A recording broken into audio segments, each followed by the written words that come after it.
Hi guys, chapter number 2 structure of atom. Chemistry का chapter number 2 structure of atom 11th class का topic है। Topic का नाम है बेटा Bohr model of atom. Bohr model of atom ये topic थोड़ा सा ज्यादा इंपॉर्टेंट है, इसलिए इसको मैं दोबारा से फिर से करा रहा हूँ बेटा। तो सो प्लीज इस वीडियो को बार बार देखिए अगर टॉपिक समझ में नहीं आता। ठीक है, बोहर मॉडल ऑफ एटम। ये एटॉमिक मॉडल कब आया था? जब रदरफोर्ड का एटॉमिक मॉडल फेल हो गया था। ठीक है, रदरफोर्ड का एटॉमिक मॉडल, रदरफोर्ड ने क्या कहा था कि न्यूक्लियस के चारों तरफ एटम इलेक्ट्रॉन रिवॉल्व करता है। ठीक है, और इसको फेल कर दिया था मैक्सवेल ने। मीन्स दो चार्ज पार्टिकल है। अब एक चार्ज पार्टिकल जब रिवॉल्व करता है तो ऑब्वियस सी बात है वो एनर्जी लॉस करेगा, क्योंकि वेलोसिटी चेंज हो रही है। एक्सीलरेटेड फॉर चार्ज पार्टिकल हमेशा एनर्जी लॉस करता है। एनर्जी लॉस करेगा तो it will follow A spiral path and ultimately fall into the nucleus. ठीक है, रदरफोर्ड ने कहा था कि electron revolve around the nucleus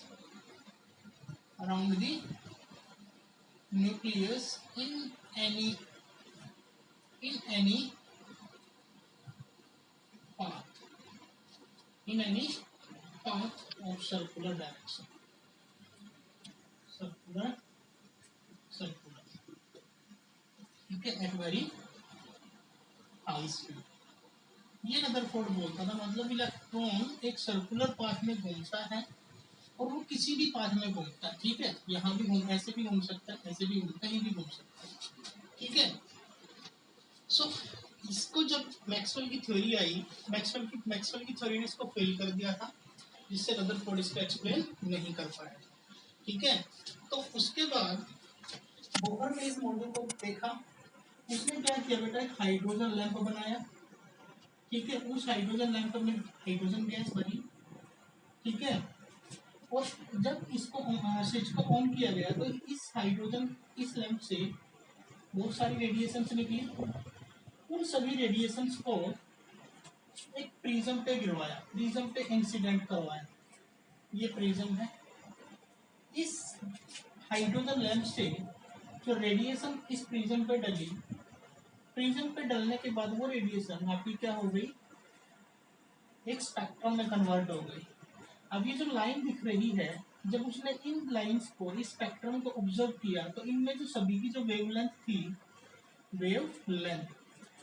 वो उसको क्या दिखी, फिक्स दिखी। मतलब इसकी वेवलेंथ, इसकी वेवलेंथ, इसकी वेवलेंथ, ये वेवलेंथ सभी क्या थी, फिक्स थी। ठीक है, और जो आपका एनर्जी होता है, energy is equals to H nu, E is equals to H C upon lambda. मतलब जो एनर्जी है वो वेवलेंथ पर डिपेंड करता है, और जब वेवलेंथ फिक्स है तो एनर्जी भी फिक्स होगी। क्लियर? तो यहाँ से उसने इस एटम के मॉडल को एक्सप्लेन करना स्टार्ट कर दिया। फर्स्ट पॉइंट तो ये बोलता था बोहर कि न्यूक्लियाई की एडजस्टेंस होती है, न्यूक्लियाई एडजस्ट। इसके अंदर क्या होता है बेटा, प्रोटॉन एंड न्यूट्रॉन्स होता है। ये तो रदरफोर्ड भी बोलता था, रदरफोर्ड की इस बात को बोहर ने मान लिया था। सेकंड पॉइंट, अब ये जो हाइड्रोजन लैंप से उसको ये जो चीज ऑब्जर्व हुई, फिक्स वेवलेंथ ऑब्जर्व हुई, तो उसने ये कहा कि electron revolve around the nucleus eight fixed orbit, fixed energy,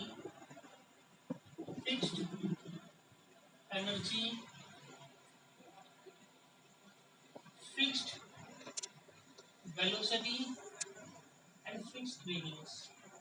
मतलब जब इलेक्ट्रॉन न्यूक्लियस के चारों तरफ, अगर किसी इलेक्ट्रॉन न्यूक्लियस के चारों तरफ एक फिक्स ऑर्बिट में रिवॉल्व करेगा, एक फिक्स ये न्यूक्लियस हो गया, इलेक्ट्रॉन यहाँ रिवॉल्व कर रहा है तो यहीं पे रिवॉल्व करेगा।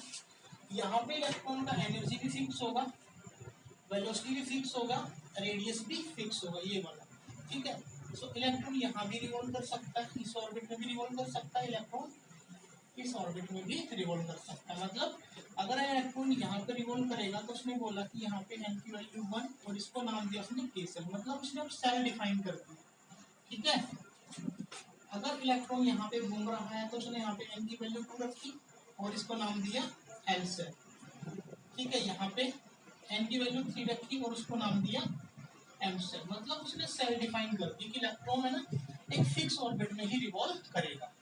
ये फिक्स ऑर्बिट है तो इलेक्ट्रॉन यहीं पे रिवॉल्व करता रहेगा, ठीक है। यहाँ पे रिवॉल्व नहीं करेगा, यहाँ पे रिवॉल्व करेगा या फिर यहाँ पे रिवॉल्व करेगा या फिर यहाँ पे, ये जो बीच में स्पेस दिख रहा है इलेक्ट्रॉन यहाँ पे रिवॉल्व नहीं करेगा। ये था सेकंड पॉइंट, ठीक है।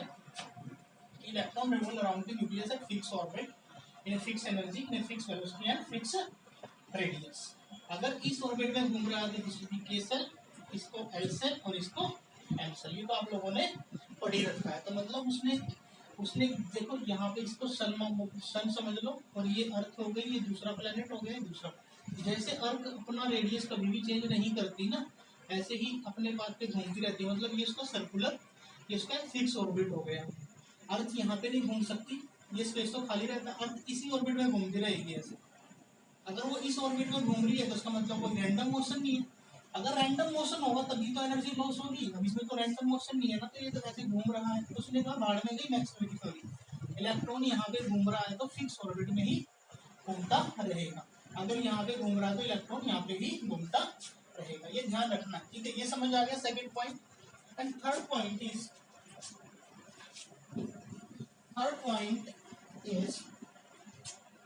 Bohr quantization, Bohr quantization.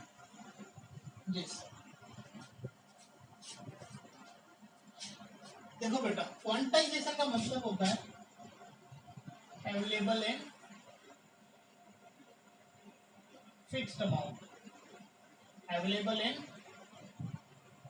Fixed amount, available in fixed amount. Quantization का मीनिंग क्या होता है बेटा, अवेलेबल इन फिक्स्ड अमाउंट। तो बोहर ने ये बताया कि electron revolve around the nucleus where the angular momentum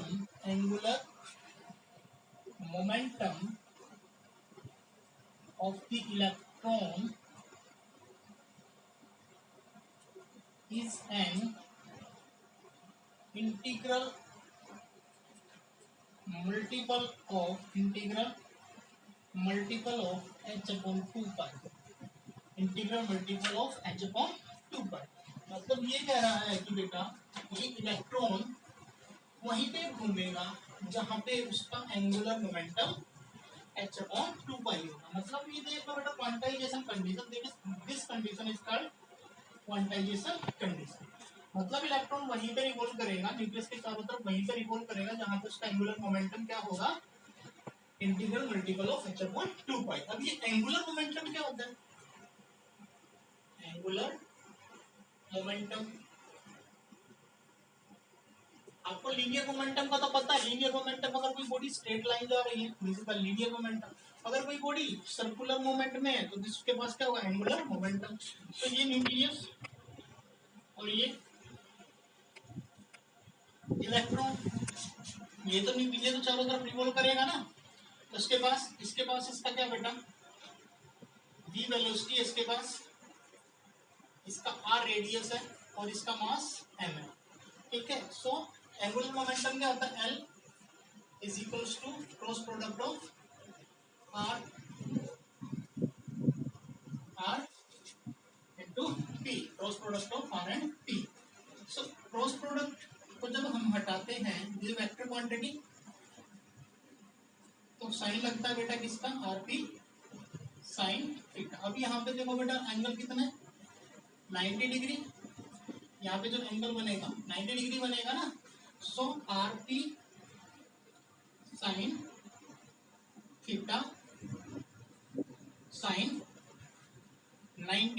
और साइन 90 आपका किसके इक्वल होता है, 1 के, तो आर पी हो जाएगा। और पी क्या है यहाँ पे बेटा, P is the linear momentum that is M V, so M V R. So angular momentum क्या होता है बेटा, इलेक्ट्रॉन का M V R. So angular momentum is M V R is equals to H upon 2 pi, N H upon 2 pi. मतलब electron उन्हीं circular path पे revolve करेगा जहां पे उसका एंगुलर मोमेंटम क्या होगा, integral multiple of H upon 2 पाई। तो इस चीज को मैं एक्सप्लेन करवाऊंगा, ठीक है, इस चीज को मैं एक्सप्लेन करवाऊंगा इस वीडियो में। जैसे ही आप डी ब्रोगली हाइपोथेसिस स्टडी करोगे तो ये अपने प्रूफ हो जाएगा। ये तो उसने सिर्फ ऑब्जर्व किया था, वो इसको एक्सप्लेन नहीं कर पाया था कि ऐसा होगा, उसने सिर्फ बता दिया था भी ऐसा होगा। Angular momentum of electron is an integral multiple of H upon 2 pi. अब ये फिक्स हो गया बेटा, ठीक है, नोट डाउन कर लेना स्क्रीनशॉट लेके। क्लियर, आगे चले। सो एंगुलर मोमेंटम मैंने लिख दिया यहाँ पे mvr is equals to NH upon 2 pi. अब बेटा देखो, ये न्यूक्लियस हो गया और ये इसका फर्स्ट ऑर्बिट, ये सेकंड ऑर्बिट, ये थर्ड ऑर्बिट, ये फोर्थ ऑर्बिट, ऐसे ऐसे सॉन्ग ऐसे चलता जाएगा, ठीक है। सो यहाँ पे अगर मैं देखूं, अगर मैं यहाँ पे n की वैल्यू 1 रख दूं, ठीक है, तो इस पे जो mvr होगा, जो एंगुलर मोमेंटम होगा, वो क्या होगा, h अपॉन 2 पाई, ठीक है। यहाँ पे मैं n की वैल्यू 2 रख दूं तो एक mvr किसके इक्वल हो जाएगा, 2h अपॉन 2 पाई। मतलब बेटा देखो, जो एंगुलर मोमेंटम होगा वो वोल नंबर में रहेगा हमेशा। किस में रहेगा, वोल नंबर में, कभी भी आपका फ्रैक्शन वैल्यू में नहीं आएगा, मींस फिक्स वैल्यू होगी। मतलब ये यहाँ पे होगा, यहाँ पे होगा, यहाँ पे होगा, यहाँ पे होगा, एक fix available in fix amount. मतलब जैसे ये आ गया तो इसके बाद जो आएगा वो फिक्स अमाउंट में आएगा। Clear. So n is equals to 3, 3h upon 2 pi. n is equals to 4, 4h upon 2 pi and so on, nh upon 2 pi. Clear. तो यहाँ पे n की वैल्यू 1 है तो उसका एंगुलर मोमेंटम क्या, h upon 2 pi। यहाँ n की वैल्यू 2 है तो उसका angular momentum 2h upon 2 pi। कैसे आप क्लास में बैठते हो, ये आपकी क्लास है, ठीक है, और इस क्लास में आपका टीचर यहाँ खड़ा होता है जो आपको पढ़ाएगा, और यहाँ पे आपके बेंच लगे हुए हैं ऐसे करके, ठीक है। इन बेंचों का जो डिस्टेंस है वो फिक्स है। ये जो बेंच है इनका जो डिस्टेंस है फिक्स है, ये जो बेंच है इनका डिस्टेंस भी क्या है, फिक्स है, ठीक है। तो जो बच्चा आके आएगा वो यहीं पे तो बैठेगा, यहाँ थोड़ी बैठेगा आके। इस बेंच फिक्स बेंच है, ये भी फिक्स है, ये भी फिक्स है, ये जो डिस्टेंस है फिक्स है। सो क्लास में जब बच्चे आएंगे वो बच्चे तो एक यहाँ बैठेगा, यहाँ बैठेगा, यहाँ बैठेगा, यहाँ बैठेगा, कोई ऐसा भी हो सकता है कोई यहाँ बैठ जाए बीच में, ठीक है, यहाँ बैठ जाए, ऐसा पॉसिबल नहीं है क्योंकि बेंच फिक्स है और यहाँ पे कोई बेंच है भी नहीं। तो ऐसा ही बेटा ये ऑर्बिट, ये जो ऑर्बिट्स है ये फिक्स है, ठीक है, ये क्या ऑर्बिट्स फिक्स, और इनके जो एंगुलर मोमेंटम है क्या वो h अपॉन 2 पाई, इसका क्या है 2h अपॉन 2 पाई, इसका क्या है 3h अपॉन 3h अपॉन 2 पाई, इसका क्या होगा, n की वैल्यू 4 होगी तो mvr is equals to 4h upon 2 pi. Clear, ये फिक्स्ड अमाउंट में रहेगा हमेशा, ठीक है। सो थर्ड पॉइंट क्लियर हो जाना चाहिए। Electron revolve around the nucleus where the angular momentum of an electron is an integral multiple of h upon 2 pi. This is the Bohr quantization condition. इस condition को क्या बोलते हैं बेटा, Bohr quantization condition. And fourth point is electron can make a transition. Electron can make a transition from lower orbit to higher orbit when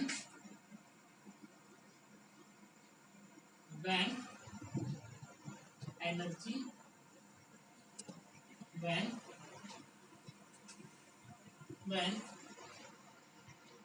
energy is absorb. अगर electron के द्वारा energy absorb हुई है, ठीक है, तो इलेक्ट्रॉन जंप कर सकता है। जंप का मतलब ये आपका न्यूक्लियस, ये ऑर्बिट्स, ठीक है, सर्कुलर बना लो, कभी के सब कैसे बना रहे हो, ये हो गया, ये हो गया, ये हो गया। इलेक्ट्रॉन मान लो आपका यहाँ पर बैठा है, ठीक है, अब ये एनर्जी लेवल हो गई, ये वाली ये एनर्जी लेवल हो गई, ठीक है। यहाँ पे इलेक्ट्रॉन की एनर्जी कुछ हो रही है, यहाँ पे इलेक्ट्रॉन की एनर्जी कुछ हो रही है, यहाँ पे इलेक्ट्रॉन की एनर्जी कुछ हो रही है। अगर यहाँ पे इलेक्ट्रॉन को एनर्जी, अगर इलेक्ट्रॉन एनर्जी एब्जॉर्ब कर ले, एब्जॉर्ब करके मान लो उसकी एनर्जी इसके बराबर हो गई, तो इलेक्ट्रॉन यहाँ से क्या करेगा, जंप करेगा और इस ऑर्बिट पे जंप कर जाएगा। So electron can make a transition from lower to higher orbit, ये लोअर और ये higher orbit, lower to higher orbit. Electron can make a transition from lower to higher orbit. जब इलेक्ट्रॉन लोअर से higher orbit की तरफ जाएगा तो energy को एब्सॉर्ब करेगा। इस कंडीशन को बोलते हैं it's it's termed as excitation. इस टर्म को क्या बोलते हैं बेटा, एक्साइटेशन, ठीक है। सो एनर्जी क्या होगी बेटा, यहाँ पे जो चेंज इन एनर्जी, यहाँ पे मान लो इलेक्ट्रॉन की एनर्जी E1 थी, कितनी थी E1, ठीक है, और यहाँ पे इलेक्ट्रॉन की एनर्जी E2। सो एनर्जी में चेंज कितना आएगा, delta E। So delta E is equals to E2। So beta delta E is equals to E2 minus E1. So E2 is greater than E1. E2 is greater than E1. वैसे कौन का energy, इसकी ज्यादा energy होगी as comparison this, ठीक है। So E2 is greater than E1. So delta E क्या आएगा इस केस में, पॉजिटिव आएगा। और जब डेल्टा E पॉजिटिव होगा तो समझना क्या हुआ बेटा, एक्साइटेशन। क्या हुआ, एक्साइटेशन, ठीक है। सो 4 पॉइंट, 5th पॉइंट,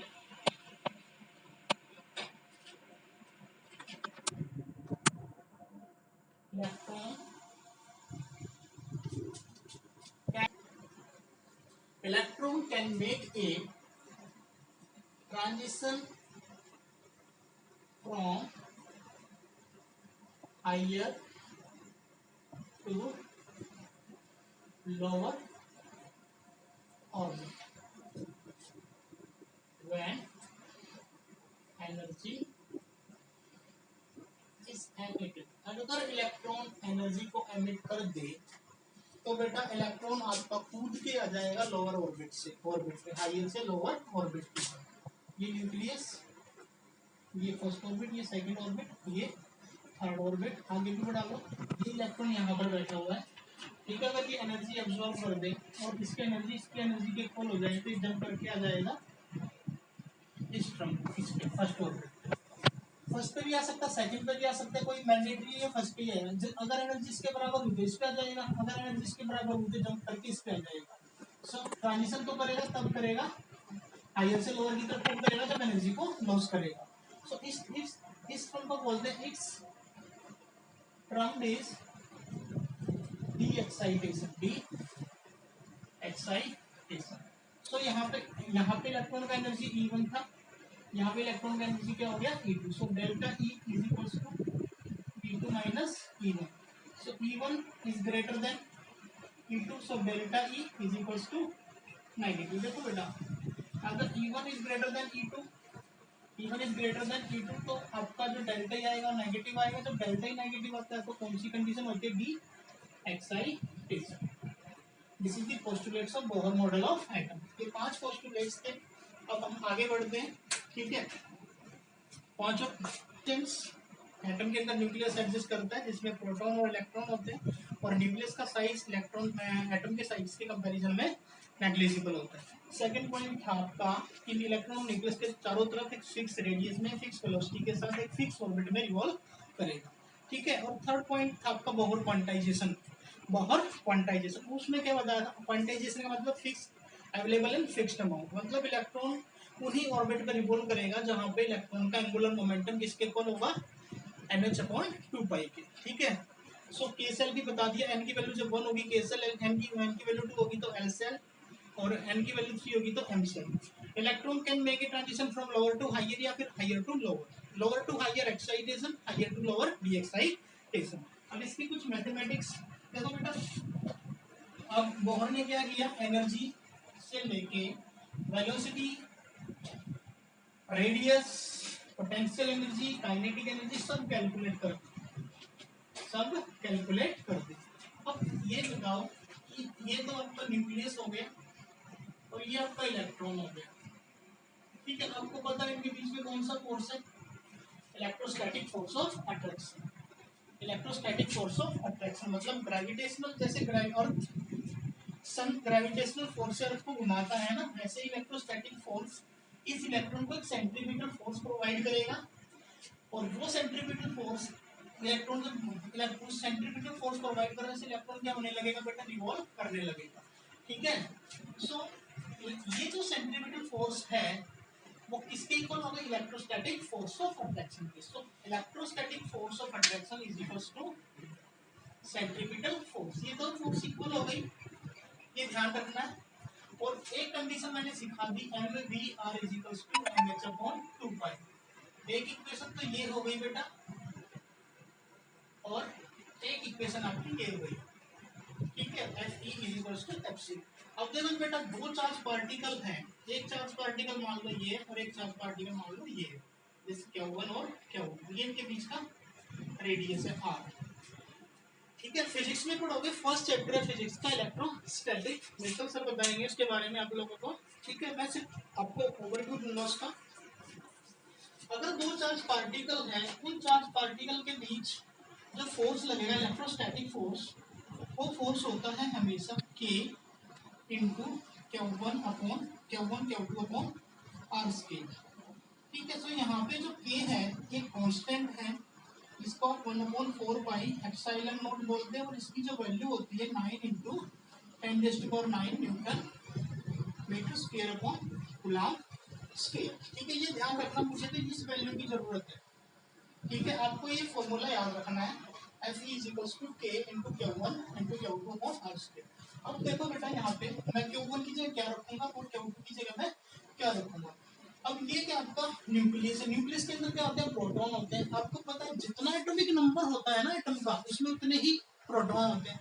अब मान लो ये भी तो चार्ज पार्टिकल और ये भी चार्ज पार्टिकल है, अब मुझे नहीं पता इसका एटॉमिक नंबर कितना, ये एटम है कोई भी, मान लिया मैंने इसका एटॉमिक नंबर Z है, कितना है Z, तो उसमें नंबर ऑफ प्रोटॉन्स भी कितने होंगे, Z ही होंगे, और उन पर कितना चार्ज होगा, ZE होगा। सो अगर मैं बात करूं के इंटू, इसको जेड लिख सकता हूँ Q1 को, और इलेक्ट्रॉन पे चार्ज जो होगा उसको मैं ई लिख लूँ। सो अब यहाँ पे इसमें प्रोटॉन कितने बेटा, जेड प्रोटॉन है, और जेड प्रोटॉन पे कितना चार्ज होगा, जेड ही होगा। सो क्यू जेड ई, ये प्रोटॉन का चार्ज, और इलेक्ट्रॉन का चार्ज कितना, E upon R square. So F E की तो वैल्यू ये आ गई, बच क्या गया बेटा, सेंट्रीपिटल फोर्स, और सेंट्रीपिटल फोर्स एफ सी से लिखा है, वो किसके इक्वल होता है बेटा, M V square upon R. ये चीजें आप लोगों को याद रखनी है, ठीक है। एक तो आपको याद रखना M V R is equals to N H upon 2 pi, ये तो मैं सिखा दूंगा आपको। ये इलेक्ट्रोस्टैटिक फोर्स है, ये फिजिक्स में सीख जाओगे, और ये सेंट्रीपिटल फोर्स है, फिजिक्स में सीख जाओगे। ये वैल्यू है, सिर्फ ये आपको अभी लर्न करनी है, ठीक है। मतलब कर लो इसको, ठीक है। F C is equals to M V square upon R, F E is equals to K Z E into E upon R square. So दोनों ही फोर्स इक्वल है ना। So K of Z E square upon R square is equals to M V square upon R, ठीक है। दोनों force की value लिख दी बेटा, आर से आर मर गया। So K Z square upon R is equals to M V square. यहाँ से देखो इक्वेशन फर्स्ट से मैं आर की वैल्यू निकाल लो, एन एच अपॉन, या बी की वैल्यू निकाल लो, बी की वैल्यू बता दो, यहाँ से एन एच, एम आर को नीचे भेज दो, क्या बना गया 2 पाई एम आर आ गया, बी एम आर, ये बी की वैल्यू आ गई, ठीक है। इसी इक्वेशन में पुट करोगे, ठीक है। सो यहाँ से एक नई इक्वेशन बनेगी,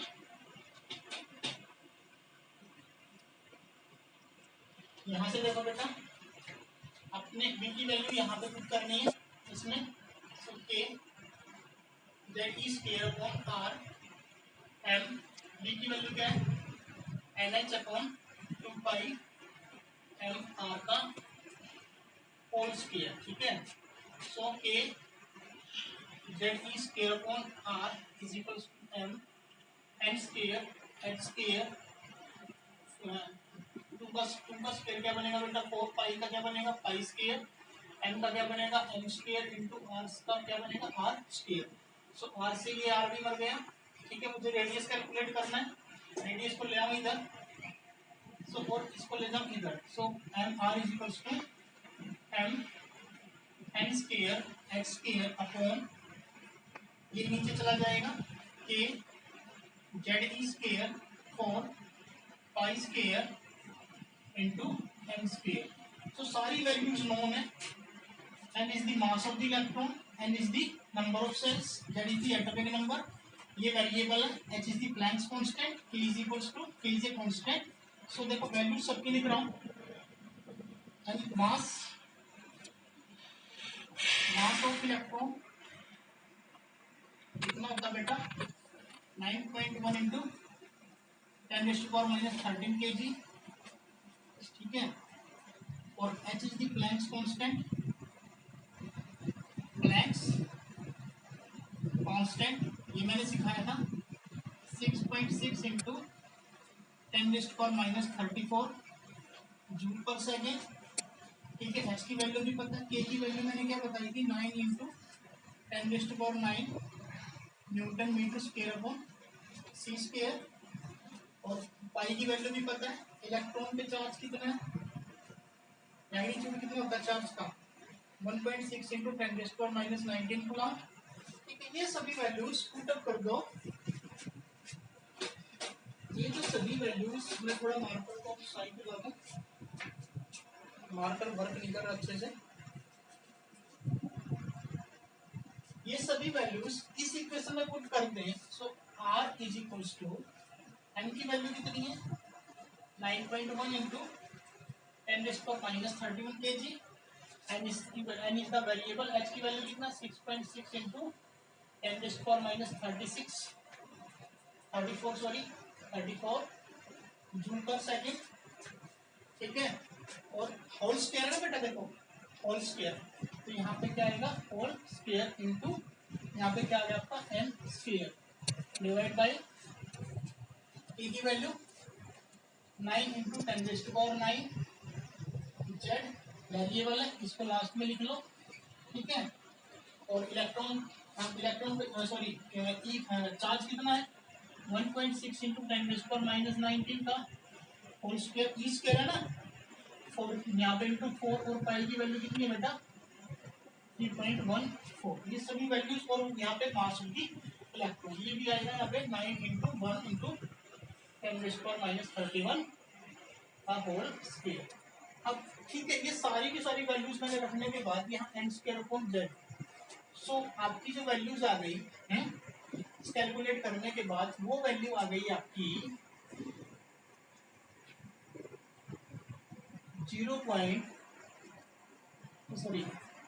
52.9 picometer into m square upon z. This is the radius of an orbit. Radius of, अब यहाँ से आप किसी भी ऑर्बिट का रेडियस फाइंड आउट कर सकते हो।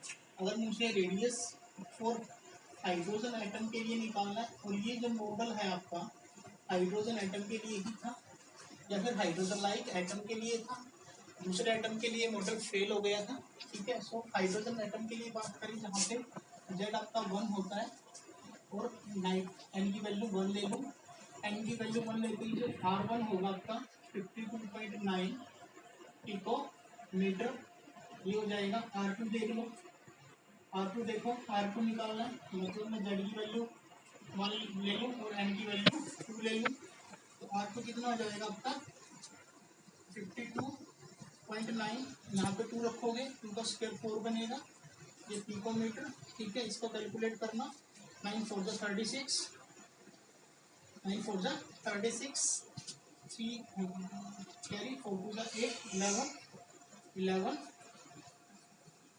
एंड 4 5 जा 20 21, ये पिकोमीटर। देखो जैसे जैसे आप दूर जाओगे, ठीक है, जैसे जैसे आप न्यूक्लियस से दूर जाओगे वैसे वैसे रेडियस भी क्या होने लगेगा, इंक्रीज होने लगेगा। सो ये था रेडियस निकालने का मेथड। रेडियस निकालने के लिए हमने क्या किया बेटा, बी की वैल्यू को पुट अप किया था, ठीक है। अब की बार हमें निकालनी है वेलोसिटी। क्या निकालनी है, वेलोसिटी ऑफ द इलेक्ट्रॉन। ये फाइंड आउट है, बिल्कुल क्लियर है। अब आगे चलते हैं। तो हमने बेटा रेडियस फाइंड आउट कर लिया, वो कितना निकला 52.9 picometre N square upon Z, या फिर R N is equals to 0.529 angstrom N square upon Z. ये वैल्यूज याद रखना रेडियस के केस में, ठीक है। और दूसरा देखो, ये तो इक्वेशन आपको याद रखनी है, M V R is equals to N H upon 2 pi, ठीक है। और एक आपने रखना है K Z E square upon R square is equals to electrostatic force is equals to centripetal force. Centripetal force M V square upon R, ठीक है, M V square upon R. अब की बार आर से आर बड़ा, ठीक है। अब की बार बेटा आपने वी स्क्वायर की वैल्यू पुट अप करनी है, वी सॉरी आर की वैल्यू पुट अप करनी है, ठीक है। पिछली बार शायद हमने आर की वैल्यू पुट अप की, देखते हैं। यहाँ पे रखी थी, आर की वैल्यू निकालो, यहाँ से कितनी आएगी आर की वैल्यू, इसमें से आर की value R is equals to N H upon 2 pi. हाँ, अगर वेलोसिटी निकालनी है तो आर की वैल्यू पुट अप करो, अगर आपको रेडियस निकालना है तो वी की वैल्यू पुट अप करो। So K Z E square, R की वैल्यू क्या है N H upon 2 pi M V, यहाँ पे रखोगे is equals to M V square, ठीक है। तो इस स्टेटमेंट को पलट दो, एन एच यहाँ पे क्या बनेगा, एन एच के Z E square upon N H नहीं आएगा बेटा, यहाँ पे ये ऊपर चला जाएगा ना, sorry 2 pi M V, N H रहेगा नीचे और यहाँ पे एम वी स्क्वायर, ठीक है। तो बी से एक बी मर गया, जिस बी ये काट दिया मैंने, ठीक है। सो बी की वैल्यू यहाँ से क्या जाएगी, एम को भी नीचे भेज दो, एम से एम भी मर गया, ये मर गया 2 pi K Z E square upon N H. This is the, देखो सीधा एक्सप्रेशन पूछ लेता है कई बार एग्जामिनर, बी की value 2 pi K Z E square upon N H. So बेटा वेलोसिटी, अभी सारी वैल्यूज मैंने सिर्फ जेड और एन को छोड़ दी। सो बी अभी लिखवाई थी 2,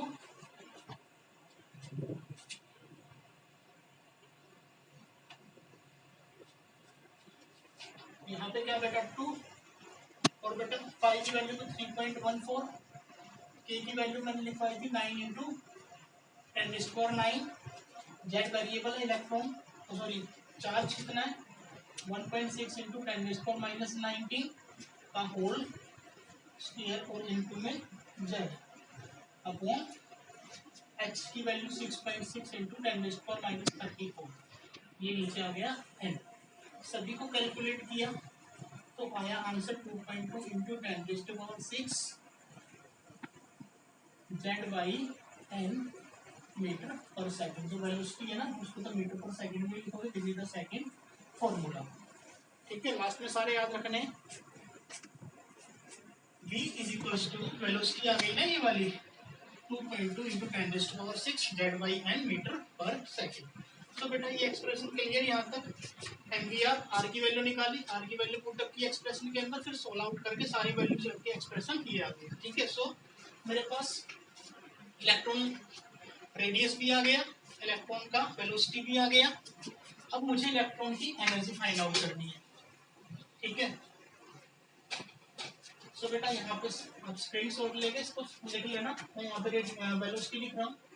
velocity v1 vn is equals to 2.2 into 10⁻6 Z by N metre per second.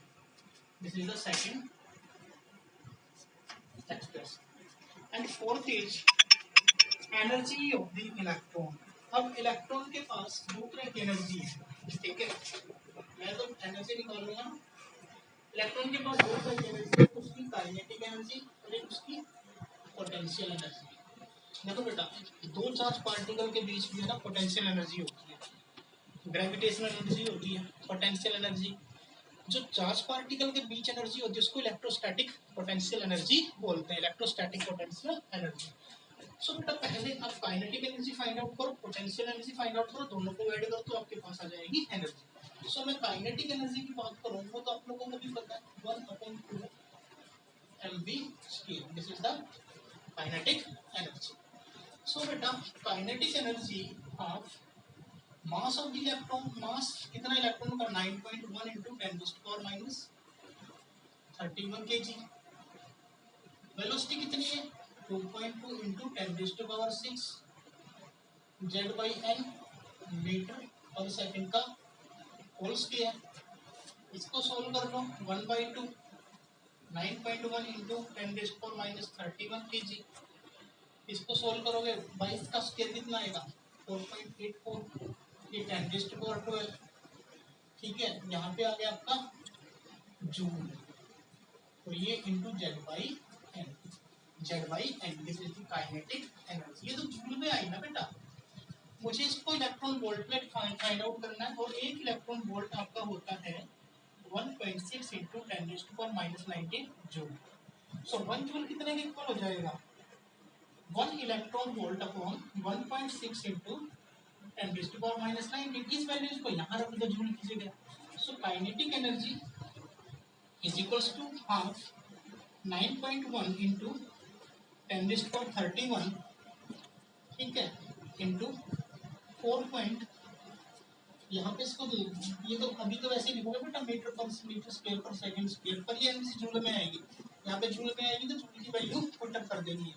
4.84 into 10⁻12 and 1 electron volt upon 1.6 into 10⁻19। अब इन सभी को सोल्व करोगे, सो काइनेटिक एनर्जी कैलकुलेट होने के बाद 13.6 electron volt Z/n, electron volt Z/z square upon n square, क्योंकि z किसका भी स्क्वायर करना पड़ेगा ना, z स्क्वायर अपॉन n,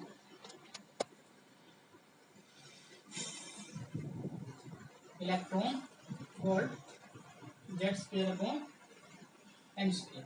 तो काइनेटिक एनर्जी फाइंड आउट हो गई, यहाँ पे लिख रहा हूँ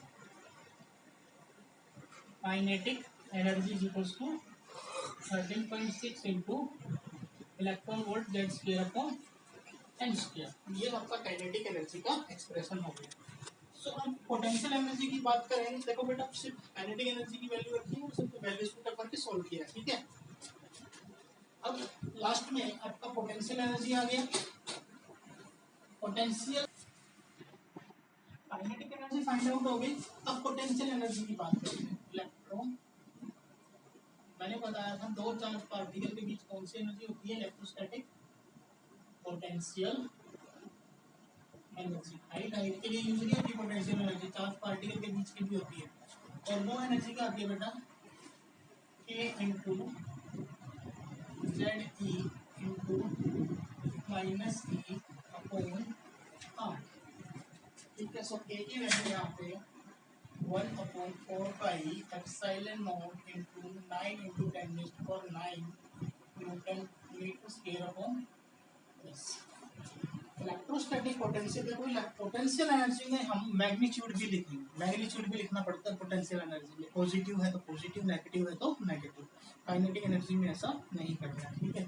सो ये की वैल्यू, अब पोटेंशियल एनर्जी आपकी बेटा देखो, आपके पास वैल्यू पता है आपको 10⁻9 newton metre square upon c square z, ठीक है, z 1 मिनट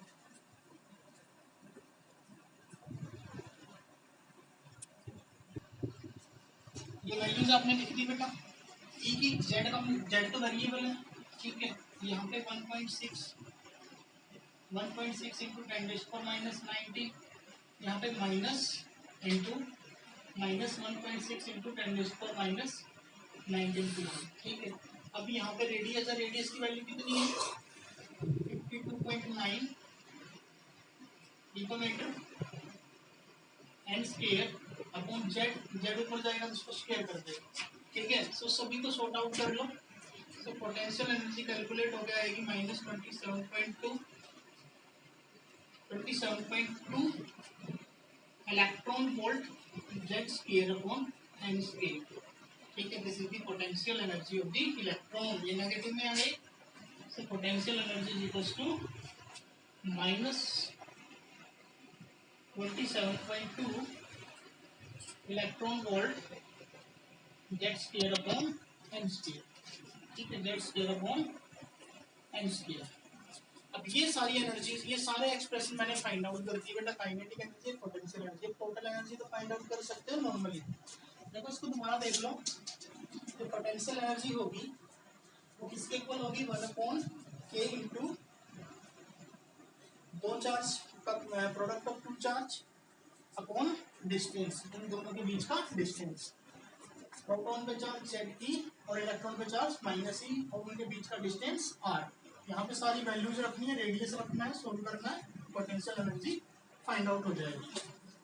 अब लास्ट में हम टोटल एनर्जी की बात करें। Total energy EN is equals to kinetic energy की value 13.6 electron volt Z square upon L square. Potential energy की value -27.2 electron volt Z square upon N square. इस